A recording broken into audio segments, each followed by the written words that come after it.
네, 안녕하십니까. 대방고시학원 생물 박노광입니다. 6월 15일 날 서울시에서 기출문제 출제된 문제 올 해설을 하는데 제가 바로 해설을 했어야 되는데 학원 공사가 3주 동안 이어지는 바람에 해설을 바로 못하고 이렇게 3주 늦게 됐네요.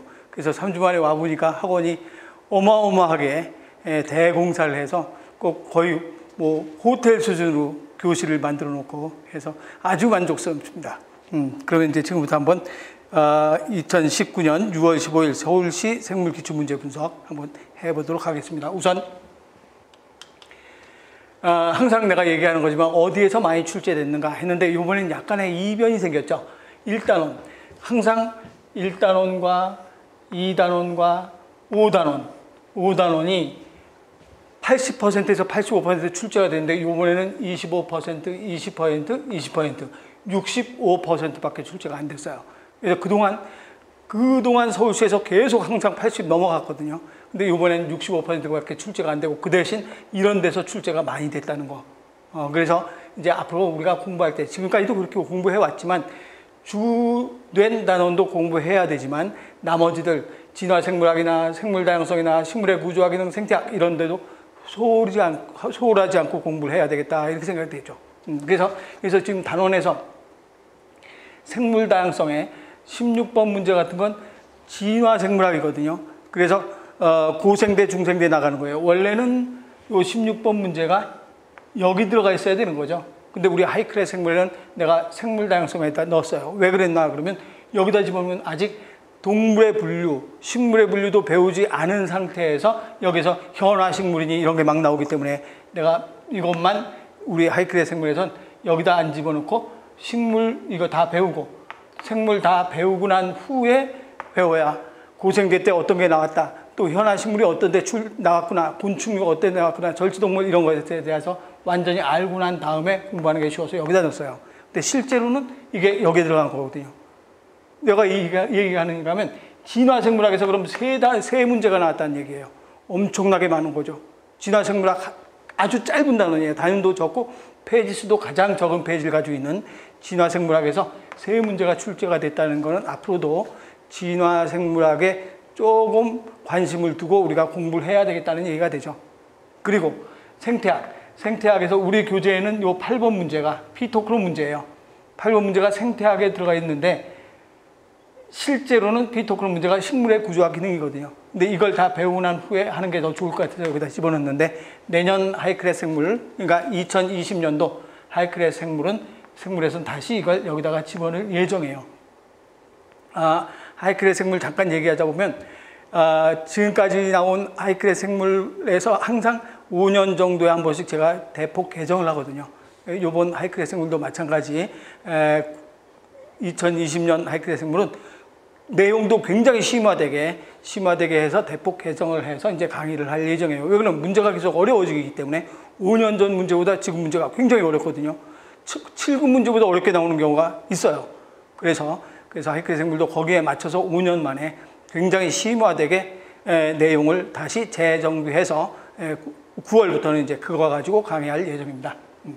그래서 우선 이렇게 나왔다는 거 하고 또 이번에 서울시에서 특징은 어떤 건가 그러면 굉장히 세밀한 문제가 나왔다는 거죠. 예를 들면 아나베나 우리가 남조류 남세균에 아나베나 노스톡 나오는 그 광합성 세균에서 남세균 아나베나 노스톡 나오는데 그 중에 아나베나 문제가 아주 세밀하게 문제가 출제가 됐어요. 그리고 또 하나는 지금 바로 얘기했던 진화생물학 고생대 중생대 거의 나오지 않을 걸로 예상을 했는데 거기에서 문제가 출제가 됐다는 건 앞으로 정말 구석구석 다 해야 되겠다. 하나도 빼놓지 말고 전부 다 해야 되겠다는 생각이 들죠. 그리고 박스 문제가 많이 있었어요.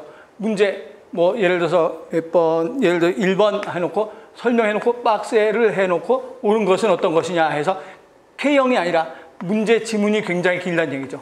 그런 문제가 몇 문제나 출제가 되는가 6문제나 출제가 됐어요. 그 중에 가장 대표적인 게 가장 긴 박스 문제가 광전 박사 문제. 가장 긴 박스 문제죠. 그렇다면 이 말은 무슨 말인가 하면 문제 지문이 길어졌다는 얘기예요. 실제로 제가 볼 때 문제를 처음에 대하면서 어떤 생각이 들었냐면 20분 안에 이거 푸는 건 정말 힘들다는 생각이 들었어요. 20분 만에 문제가 풀기가 약간, 그래서 다른 과목에서 조금 축적을 해서 여기 생물회 할애해서 푸는 경우도 있었을 거예요. 문제가 좀 20분에 풀기가 어려운 문제들이 어렵다는 게 지문이 기니까 그거하고 또 K형 문제도 4문제나 출제가 됐고, 그래서 앞으로 서울시 대비할 때 항상 이제 서울시가 이렇게 되면 다른 데도 다 이런 상태가 되는데, 대비할 때 지문 긴 거 20분 안에 시간 안에 푸는 연습도 해야 되고 K형 문제 푸는 연습도 해야 되고 또 구석진 곳까지 다 공부해야 된다는 거, 그거를 한번 강조하고 싶네요. 그러면 이제 한번 쭉 문제를 풀어나가 봅시다.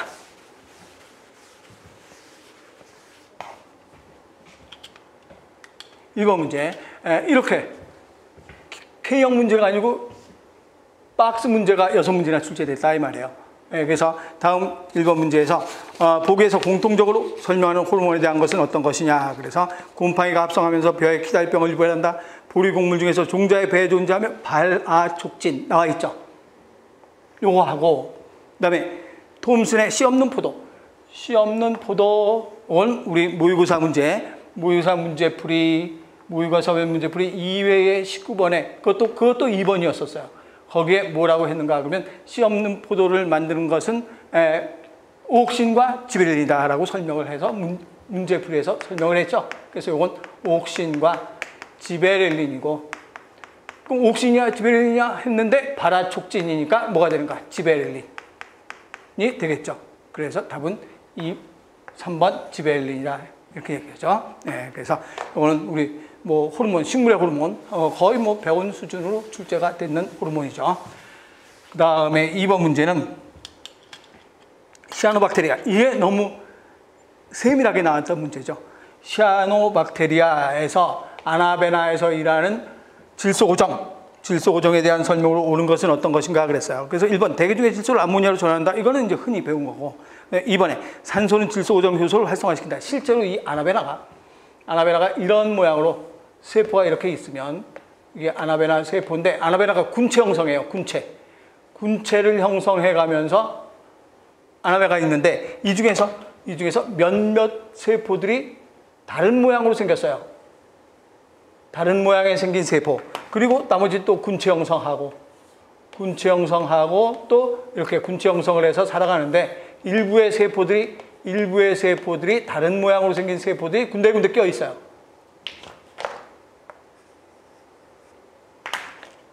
이런 모양으로 끼어서 살아가는 게 바로 아나베나예요. 군체 형성.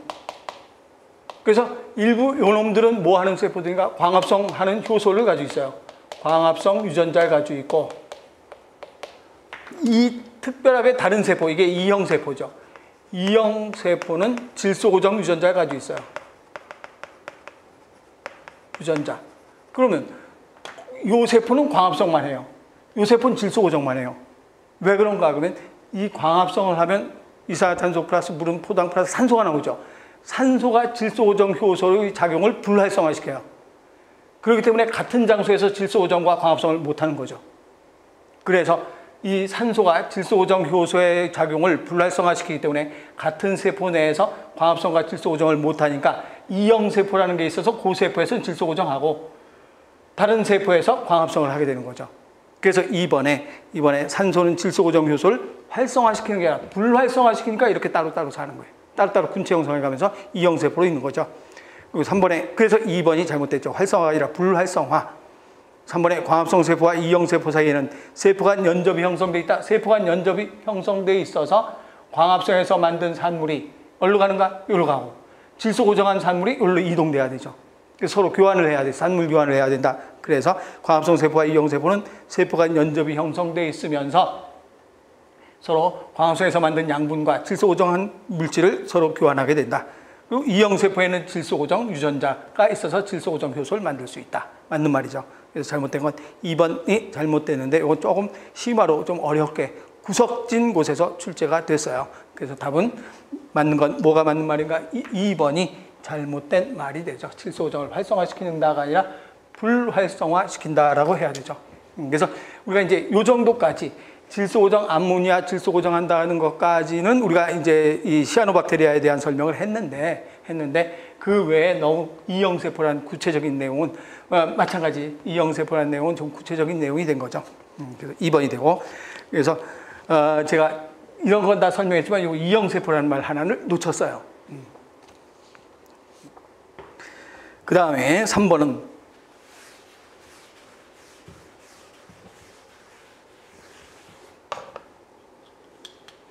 보기에서 설명하고 있는 세포 현상은, 이거는 설명할 거 없죠. 리소좀은 식세포 작용하고 자기 소화하죠. 그러면 식세포 작용하고 자기 소화인데, 예를 들어서 우리 수업할 때 리소좀, 그럼 손상된 미토콘드리아를 분해하는 거, 이건 세포 내 소화, 자기 소화가 되는 거죠. 그래서 이거는 무슨 과정이 되는가 그러면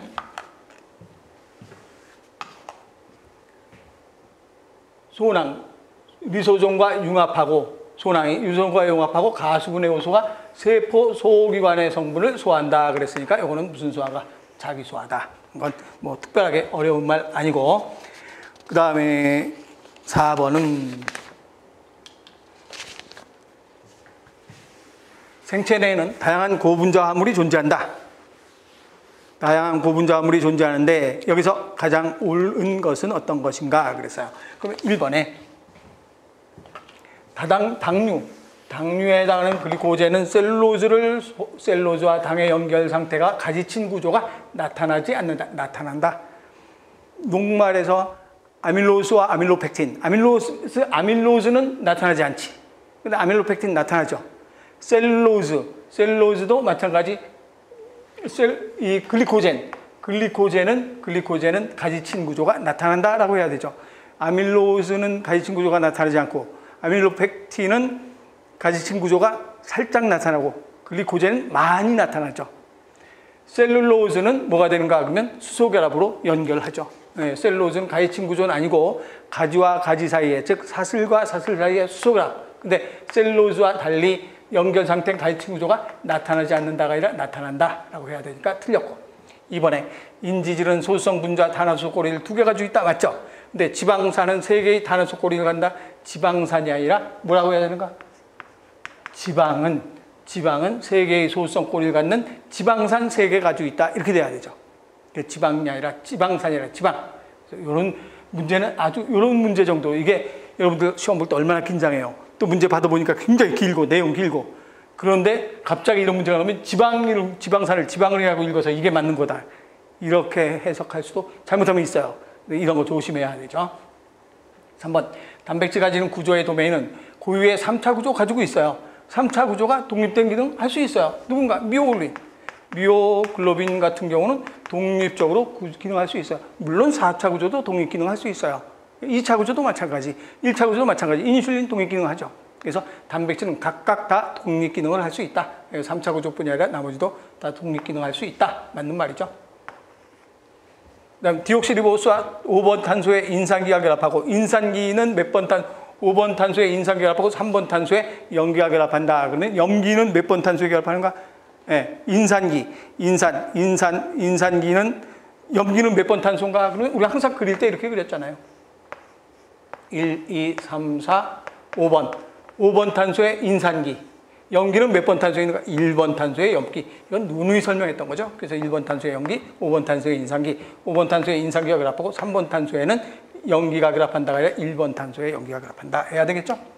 3번 탄소의 OH 말단은 이 뉴클레오타이드 DNA 중합효소가 결합시키는 곳이잖아요. 그래서 맞는 건 3번이 돼야 되죠. 다음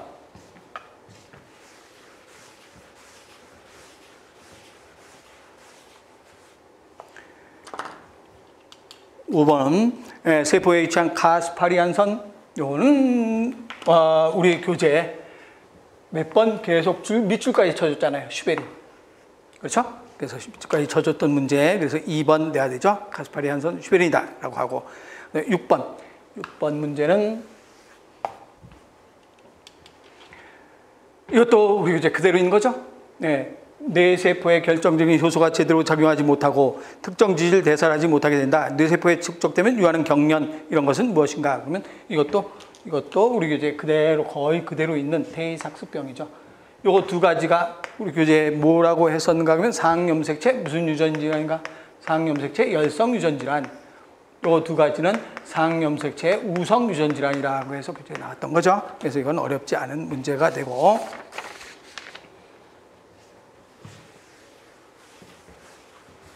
다음 7번 문제는 동물의 발생에 대한 설명을 가장 옳지 않은 것은 어떤 것인가? 그러면 새로운 배아의 발생에 필요한 성분들은 난자의 세포질에 고르게 아니죠. 뭐 어떻게? 불균등하게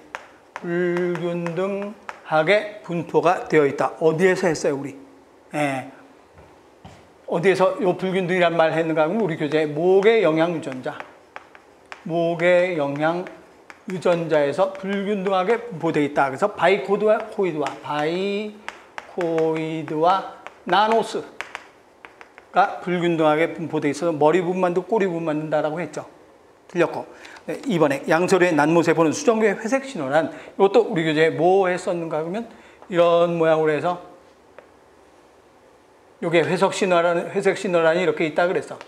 그래서 요걸 기준으로 해서 머리카락으로 졸라맸더니 둘 다 완전한 올챙이가 됐다. 이것도 우리 교재에 있어요. 발생의 제일 뒷장에 있어. 문제 나오기 바로 직전 페이지에. 예, 기억하고 있을 거예요. 예, 그 다음에 3번에는 난황이 많은 물고기의 알의 경우 난황 꼭대기 있는 세포에서 일한다. 어류, 파충류, 조류는 어떻게 되는가 하면 우리가 등할, 부등할, 반할, 표알일 때 어류, 파충류, 조류 같으면 반할이라 그랬어요. 난황이 많은데 어느 쪽에 치우쳐 있는가? 아래쪽에 많이 치우쳐 있어서 어느 쪽에서만 발생이 일어나는가? 위쪽 동물극에서만 난할이 일어난다 그랬어요. 그래서 동물극에서만 난할이 일어난다. 난황 꼭대기에 있는 세포 동물극이죠. 여기에서만 뭐가 일어나는가? 난할이 일어난다. 그래서 난할이 동물극에서만 일어난다. 반할. 그래서 설명한 거죠. 그래서 그때 설명했던 거고. 그 다음에 4번은 배 발생의 등쪽 입술세포. 등쪽 입술세포를 우리는 뭐라고 할까? 입술 순자, 원구 상순부 또는 원구 배순부. 등쪽 입술세포를 다른 배아에 이식하면 원구 상순부는 다른 배에 이식하면 뭘로 만드는가? 새로운 기능을 만들 수 있다. 이것을 우리는 뭐라고 했는가? 원구 상순과 외배업에 작용해서 신경관을 만들어낸다. 신경관을 만든다. 이런 거 얘기한 적 있죠? 그래서 이걸 우리는 무슨 체라고 했는가? 형성체라고 얘기했죠. 그래서 형성체에서 설명했었던 거고, 그래서 잘못된 거 몇 번이 잘못됐는가? 1번이 잘못됐죠. 그래서 형성체 유도에서 이건 설명을 한 거예요. 그래서 이건 난할 방식에서 설명했고, 이건 회색 신화 설명했고, 잘못된 거 1번 잘못됐죠. 불균등 분포한다라고 해야 되죠.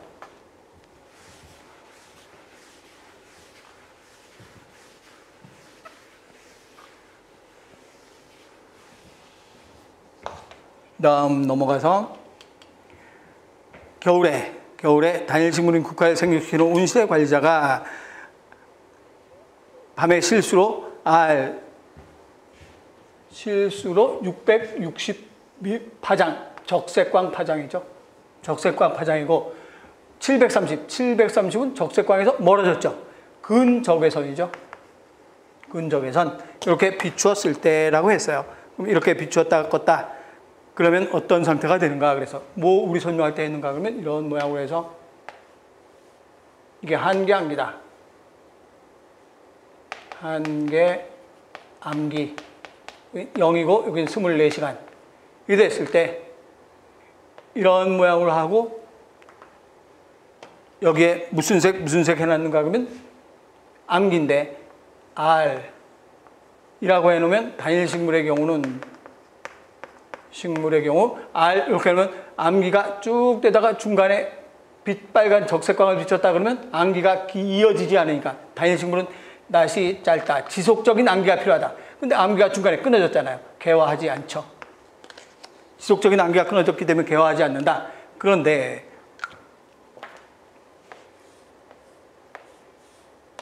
지금 암기예요. 이거는 암기인데 중간에 암기를 끊어놓은 거죠. 암기인데 중간에 암기를 끊어놓고 R하고 그 다음에 FR FR 이렇게 됐더니 근적외선을 취하는 바람에 암기의 효과가 적색광의 효과가 없어진다. 그래서 계속 암기로 인식하니까 개화가 된다라고 했죠. 그러니까 여기서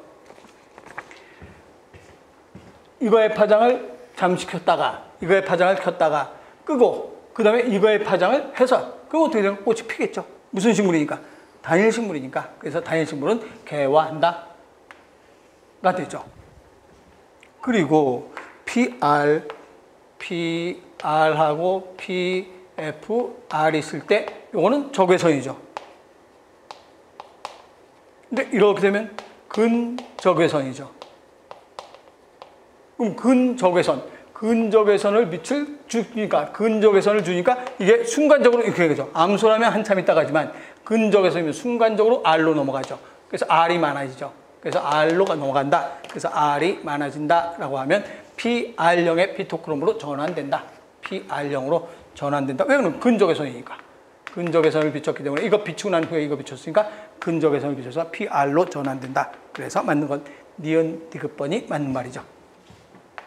2번 돼야 되죠. 네, 그 다음 9번으로 들어가서 9번은 어려운 거 아니죠? 항체.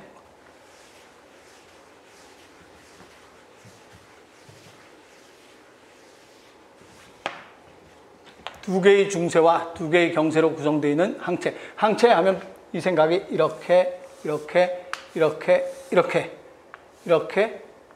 항체가 생각이 나죠. 그리고 이렇게 항체가 있죠.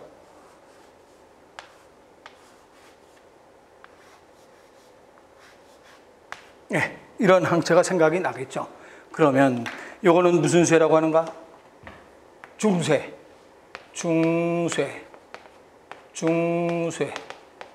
이건 쇠고 여기는 불변 부위, 이건 가변 부위가 되죠. 네, 그러면 여기서 한번 쭉 읽어봅시다.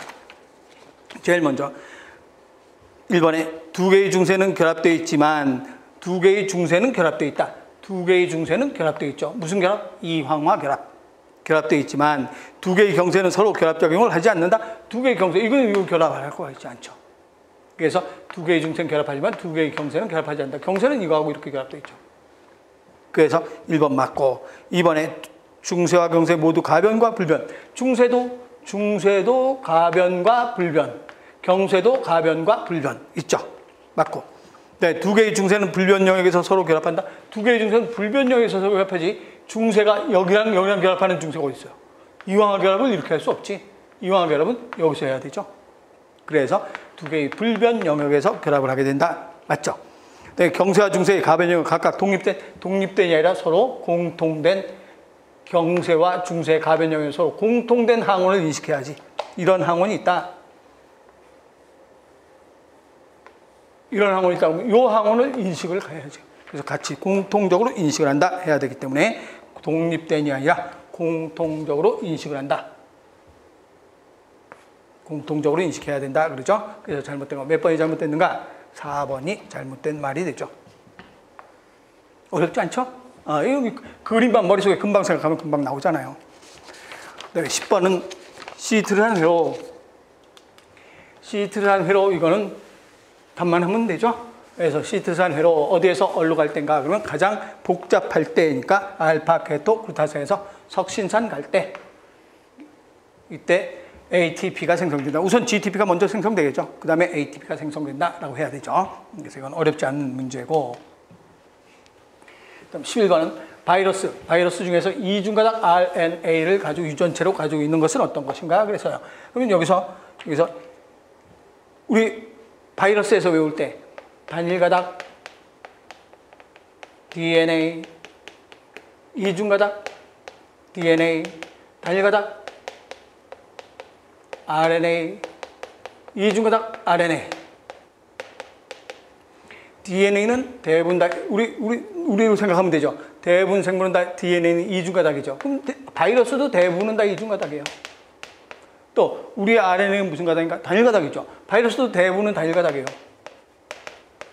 그래서 내가 외울 때 뭐만 외우면 된다 그랬는가 하면 요거 두 가지만 외우면 된다 그랬어요. 단일 가족 DNA가 무슨 바이러스인가? 파보 바이러스라고 그랬죠. 홍반 일으키는 파보 바이러스. 그 다음에 이중가닥 RNA는 무슨 바이러스라고 했는가? 어린이의 전염병 설사 일으키는 로타 바이러스라고 했죠. 로타 바이러스. 근데 로타 바이러스가 큰 범위로는 어디에 속하는가? 레오에 속하죠.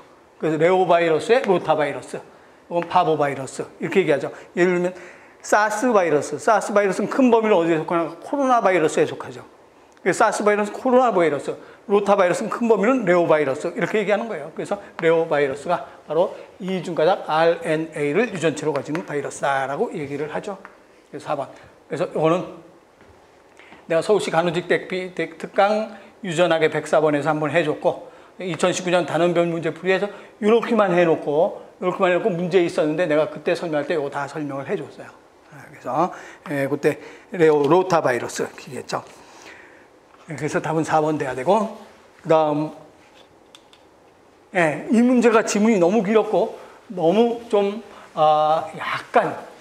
약간 해석하기 애매한 경우가 있는데 뭐 때문에 그런가? 기억번 때문에 그렇죠? 그래서 우선 이제 이런 문제가 나오면 어떡하는가 그러면 선택지 먼저 보고 이거 봐야 돼요. 이거 열심히 읽어봐야 시간만 낭비하고 그래요. 선택지 보고 이 실험은 엽록체나 미토콘드리아 같은 세포 내부 공생의 결과이다 그랬어요.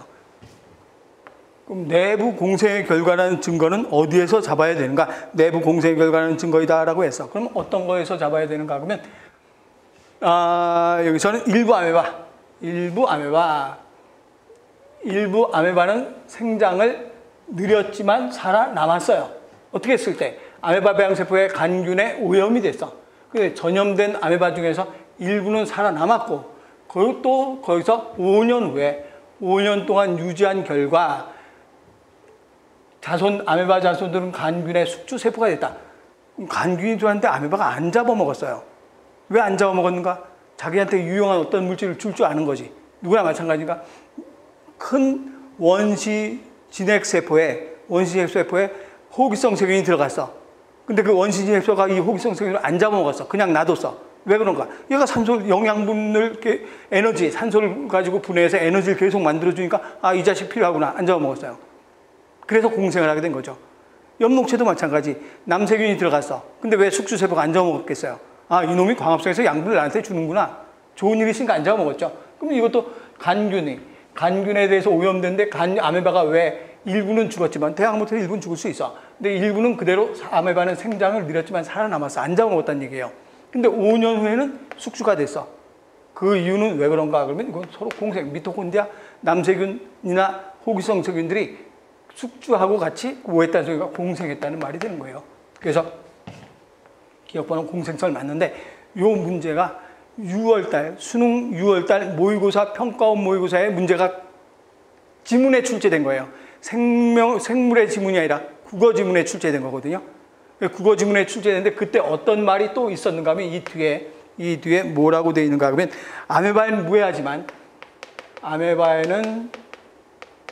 무해하지만 박테리아에게는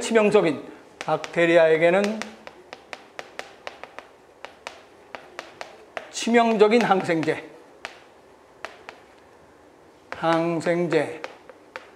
아메바에는 무해하지만 박테리아는 치명적인 항생제를 투여하면 박테리아와 함께 아메바도 죽었다.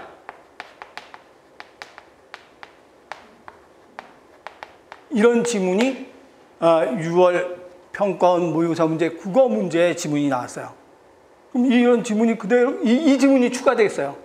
그럼 이 지문이 추가됐으면 이건 확실하게 아메바는 무해한데 박테리아에게 치명적인 항생제를 투여했어. 그럼 박테리아만 죽어야 되는데 아메바도 죽었어. 왜 그런가? 그럼 아메바는 박테리아하고 무슨 공생을 하고 있다는 소리인가? 내부 공생을 하고 있다는 소리인가? 금방 알 수 있죠. 예를 들어서 우리 몸에 미토콘드리아가 없으면 어떻게 돼요? 죽어요. 여기서도 박테리아가 치명적인, 아메바한테 아무렇지 않은데 박테리아가 치명적인 항생제를 주의하면 공생하지 않았다면 박테리아만 죽어. 근데 공생했기 때문에 아메바도 같이 죽었어요. 이 말이 있으면서 내부 공생설이라는 선택지에서 그게 맞는 걸로 나왔거든요. 근데 요 문제는 이 말은 없고 이 말 가지고 유출을 했어야 되는데 요건 내가 생각할 땐, 제 생각이에요. 내가 생각할 땐 이 문제가 이 내용이 들어가 있어야 깔끔한 문제가 된다라고 생각을 해요.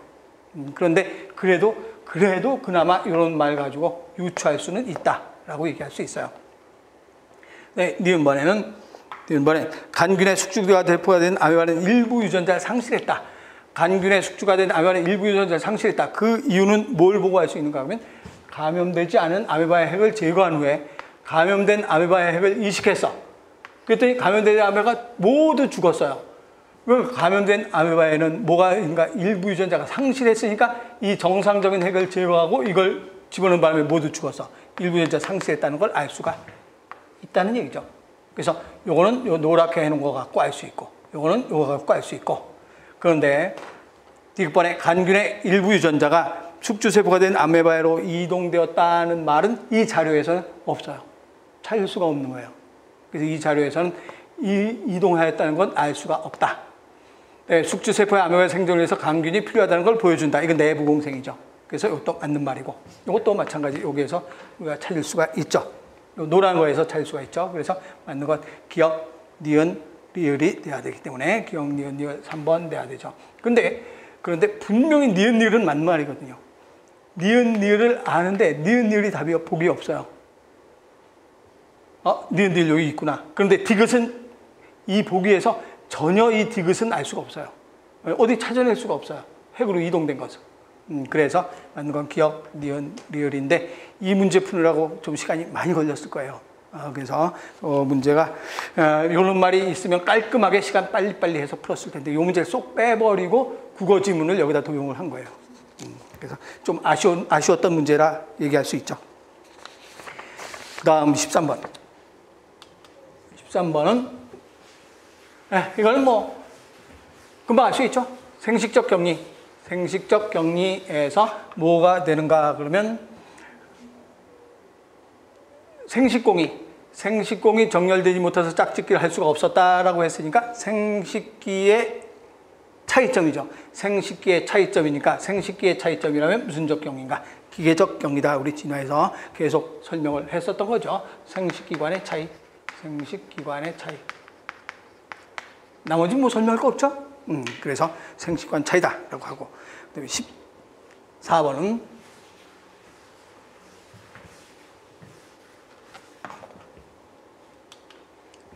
저번은 이것도 우리 단백질에 이동할 때 소포체에 이동시키기 위해서 이런 모양으로 해서 리보솜에 작은 단위체, 큰 단위체가 있을 때 제일 먼저 신호펩타이드가 제일 위에 붙는다 그랬죠. 그럼 신호펩타이드가 있으면 신호펩타이드가 있고 여기에 아미노산이 펩티드계합한 아미노산, 이건 리보솜이죠. 리보솜이고 결합했는데 얘를 무슨 체로 이동시켜야 되는가? 소포체로 이동시켜야 돼요. 그 소포체막에 무슨 펩타이드가 있는가? 신호펩티데이즈가 있고 그 다음에 여기 와서 붙죠. 그럼 여기서 갈 때 누가 데려가는가 하면 SRP 신호인식 입자 SRP가 이걸 끌고 가죠. 근데 SRP가 붙는 순간 단백질 합성은 멈춘다. 그렇죠? 그래서 이거를 여기다가 신호인식 입자 있는 곳에다가 신호인식 입자가 이것을 수용체에다가 붙이죠. 붙이고 이렇게 쭉 결합되어 있으면 여기 리보솜 있고 그래서 붙이고 나면 이놈이 떨어져 나가지. 떨어져 나가면 단백질 합성은 재개되죠. 그림으로 기억나죠? 그러면 하나하나 읽어보면 세포 밖으로 분비될 운명의 폴리펩타이드는 합성은 세포질 안쪽, 세포질 쪽면에 붙어있는 부착 리보솜에서 시작된다. 모든 단백질 합성은 무슨 리보솜에서 시작된다? 그렇지, 자유리보솜에서 시작되지. 자유리보솜에서 시작돼서 부착 리보솜으로 되죠. 그래서 이건 벌써 1번에서 바로 틀렸죠. 자유리보솜 붙어있는이 아니고 자유리보솜에서 시작된다. 그래서 잘못된 건 바로 1번. 2번은 세포 밖으로 분비될 운명의 폴리펩타이드 서열. 이거는 부착 리보솜에서 만들어져야 되죠. 그럼 신호펩타이드, 빨간 거 신호펩타이드라고 불리는 소포체로 이동하는 아미노산 서열이다. 맞는 말이고, 그 다음에 신호 인식 입자가 신호펩타이드에 부착하는 순간 단백질 합성은 중단된다. 떨어지면 단백질 합성이 재개된다. 맞죠? 네, 소포체막에 돈다 신호절단 효소, 요게 신호펩티다이즈죠. 그래서 신호절단 효소, 다른 말로 신호펩티데이즈가 요걸 분해시키면 다시 단백질 합성이 재개된다, 분해시킨다라고 하죠. 그래서 맞고, 그래서 잘못된 건 1번 내야 되죠. 그래서 이건 단백질 합성에 관한 내용을 설명을 한 거고, 단백질 합성 소포체 이동에 대한 내용을 설명한 거고, 그 다음 넘어가서 다음 보기에 아미노산 구조를 갖는 성질로 가장 옳은 것은 어떤 것인가 그랬어요. 이거는 아미노산 얘기할 때마다 비전하, 비극성, 비전하, 극성, 전하, 극성, 이렇게 해서 비전하 극성인 건 뭐가 있는가? OH, SH, NH2 하고, 비전하 극성은 산성하고, 전하 극성은 염기성, 산성은 음전하고, 이거는 양전하라 그랬어요. 이 네 가지 분류한다. 이거하고 뭐 벤젠고리하고 이거 계속 아미노산 나올 때마다 설명했던 거예요. 그래서 막 세트타 이렇게 해서 쭉 설명을 한 거잖아요. 그런데 여기서 저 아미노산 구조를 했어요. 그럼 나머지는 볼 필요 없죠. 이건 다 무슨 기 갖고 따지는 건가? 알기 갖고 따지는 거잖아요. 다른 건 볼 필요 없어요. 알기 갖고만 따져야 되지. 근데 알기에 산성, 염기성, 음전하, 양전하 없잖아요. 이거 갖고 음전하, 양전하 하는 거 아니라고 누누이 얘기했어요. 음전하, 양전하 없어. 그러니까 아니에요. 또 OH, SH, NH2 없어요. OH도 없고 SH, NH2 없어. 그럼 뭐밖에 없는 거야? 비전하, 비극성밖에 없네. 그럼 비전하, 비극성은 무슨 성이 되는 건가? 소수성이 되는 거네. 그렇죠? 그래서 금방 찾아낼 수 있고, 그 다음에 16번.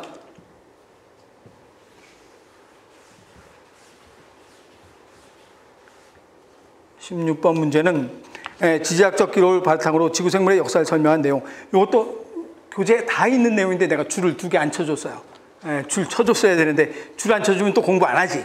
그래서 1번에 신생대 이족 보행인간, 두 발로 걷는 보행인간, 이건 인류의 조상은 신생대에 출현했다. 이거는 줄 쳐줬어요. 신생대 때 출현했다.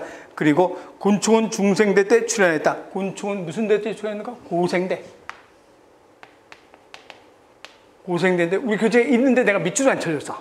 혹시 뭐 곤충 정도야 이렇게 해서 안 쳐줬으니까 여러분들도 아마 소홀히 했을지도 몰라요. 그 다음에 현화식물은 중생대에 출현했다. 현화식물, 속시식물이죠. 속시식물은 중생대에 출현했다. 그래서 속시식물의 출현 이것도 줄 쳐줬어요. 속시식물 출현. 그래서 맞는 말이고, 종자식물은 고생대에 출현했다. 이것도 줄을 안 쳐줬어. 그래서 요거하고 요걸 줄을 안 쳐줘가지고 여러분들이 여기서 조금 혼동했을 것 같은데, 곤충은 고생대예요. 근데 이 종자식물은 중에서 거시식물은 고생대, 속시식물은 중생대예요. 근데 우리 교재에도 종자식물이라고 나왔어요. 그래서 종자식물은 고생대에 출현했다. 맞는 말이고, 그래서 잘못된 건 몇 번이 잘못되는가? 2번이 잘못된 말이죠. 그 다음에 17번. 보기 암세포에 대한 설명. 그러면 암세포에 대한 설명. 비정상적으로 자라고 분열해서 조직내 매우 높은 밀도로 자라게 된다. 이게 암세포에 대한 설명. 기억법 맞죠? ATP 생성이 발효보다 유기호흡에 의존하게 된다. 이건 잘 모르겠지.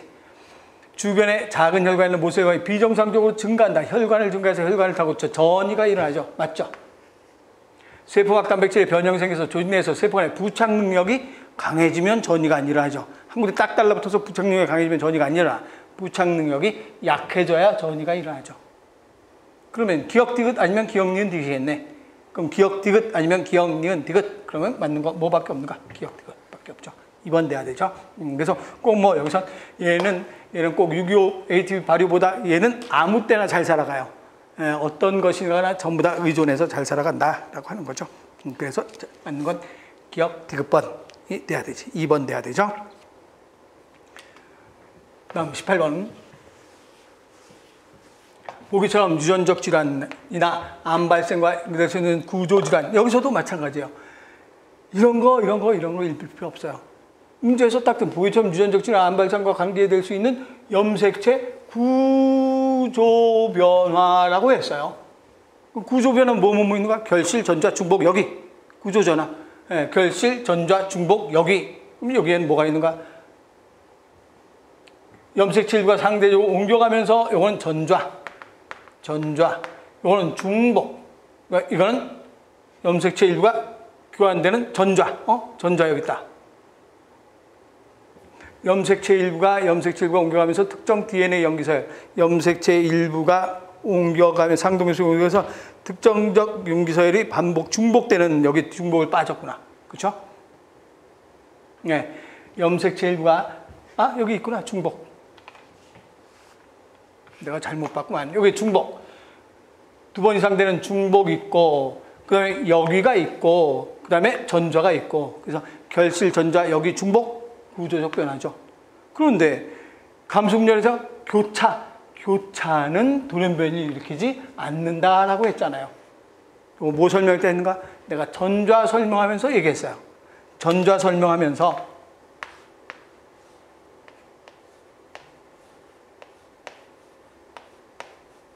A, B, C, D, A, B, C만 합시다. A, B, C, D, E 이럴 때 요게 결실돼서 요쪽과 결실돼서 요게 요로 오고 여기가 요로 가서 C 이랬으면 이거는 위치가 바뀌니까 전좌라고 했어요. 그런데 A, B, C 요놈과 요놈이 바뀌어서 BC, 라지 BC 이게 바뀌어서 여기에 스몰 bc, 라지 bc 이렇게 된 것은 A 옆에 A 대립전자, B 옆에 B 대립전자, C 옆에 C 대립전자니까 요거는 교차, 요거는 돌연변이가 아니라고 했어요. 근데 이건 A 옆에 A, B 옆에 B인데 C 옆에 E 있으니까 이거 돌연변이잖아. 요거는 전좌. 그래서 기억나죠? 요거 설명할 때 요거 설명한 거. 그래서 교차는 돌연변이를 일으키지 않는다가 되죠. 그래서 1번이 답이 돼야 되죠. 그 다음 19번은